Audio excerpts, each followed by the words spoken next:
comments.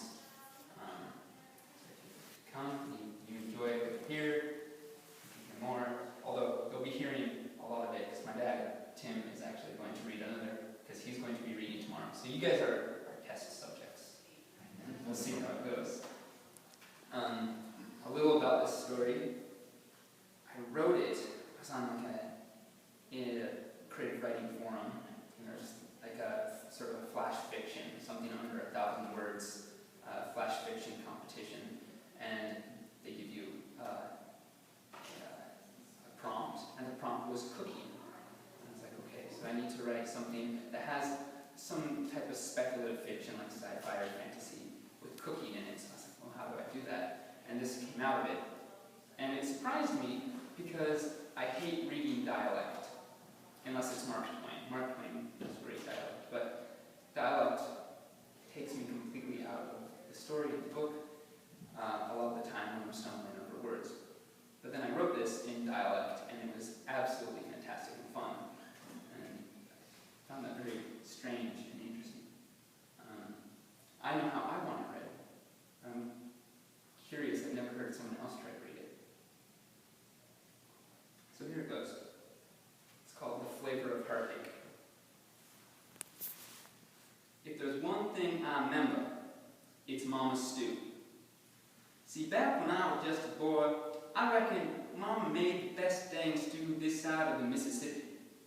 Yeah, I know what you're thinking, that there ain't no way my mama had the best stew this side of the Mississippi, because your mama makes a stew, and you reckon that it's the best stew this side of the Mississippi too. Well, I'll tell you something. Nobody in the history of bodies ever made a stew like my mama made a stew. It all happened one day, way back. I was about 5 or 7 years. She came home from plowing that darn field out yonder, clutching something close to her breast as though she were hurt sick. She came on up clutching something like not death nor God himself could tear it from her. I was sitting upon the porch and I says, Mama, what have you got so close to your chest? It's a magic recipe, she says, and that seemed likely enough, for I knew from a young age that witches are real, because in the town about a day and a night's walk from here is a witch doctor who helps some folks with fever by chanting and moaning and groaning over bones and the like. So she came into the house and put a bit of paper on the table, older than I've ever seen before or since. Upon it were, well, I couldn't make out the markings, but Mama could, being taught some letters back when she were a girl. Then she says to me, Louis, will it be all right if I leave for a couple days? I says, sure, Mama, as long as you leave some foodstuffs about for me. But why?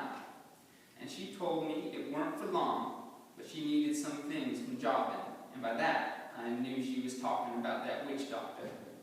She said she needed many things that I didn't rightly understand at the time, one of them being moth silk, and the other being virgin tears, which she said I could give to her if she really wanted me to, but she couldn't stand to see me cry. She left that night and came back 2 days later with a sack of things like moth silk and a jar of virgin tears. Then she got the pot we had in the house and poured the virgin tears in. See, Louis, these tears are rare and will make anyone who tastes this stew forget their troubles, she says. All right, Mama, says I. Then she pulled another thing from the sack, also something in a jar, but it looked all creamy, like milk gone badly. See, Louis, I keep the tears fresh within the pot with a mix of she seal's blubber. It also adds some flavor, she says. And after that, she added a big amount of things, some of which I thought I knew, and others which I thought I didn't want to know. Some of the things looked like water and carrots, which I knew very well, but others looked much like blood and bones. I didn't care much to know what those were at all. And when it was finished, I didn't like to try it, but Mama took a sip before me and sat back in her chair with a glazed, watery look in her eyes.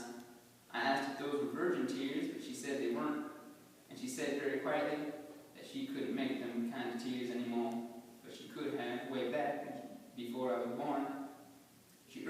tried it, and I did. Now, I was only 5 or 7 at the time, so I couldn't know what heartbreak felt like then, but now I'm older and I know, and they're the same thing, heartbreak and mama's stew. It was like something overflowing in my chest. I remembered all the best times I ever had and nothing bad at all. Even as a little boy, it was no small thing. I remembered Mama singing me to sleep, Mama holding me in her arms, and the time I found a nickel in the dirt, and Mama and I went to town to buy some chocolate, which was the best thing I ever tasted until I had Mama's stew. It was something like a balloon in my chest that just kept on getting bigger, though my ribs sure weren't. I reckon it was my heart swelling up with love. After dinner, we both sat in silence. I came back round some time before Mama did. Maybe it was because I hadn't eaten as much, or because I was younger and my hurt was smaller. I don't rightly know. But I slowly started thinking more normal and feeling down, because Mama's stew had woken something in me I had never known was there, and I was sad to see it go. So I spent my time looking into Mama's eyes, which were glassy and reminded me of sand and beaches and sunrise and sunset in midwinter. And finally she came round and looked at me, and I could tell that she felt the same thing I did, like a tight rope or twine lashed around my hurt. It was awful, and neither of us said much, but we both wondered if we'd be able to get out of bed tomorrow, knowing that we couldn't make the stew again because the recipe was so expensive. Wondering if we'd want to make it again, because heartbreak's a hard thing to go through after dinner. Mama, I says, that night, while sitting by the fire, Mama, that stew was mighty good, but I don't think it belongs. She did nothing but looked at me with those eyes that ever after reminded me of sand and beaches and sunrise and sunset in midwinter. You're right.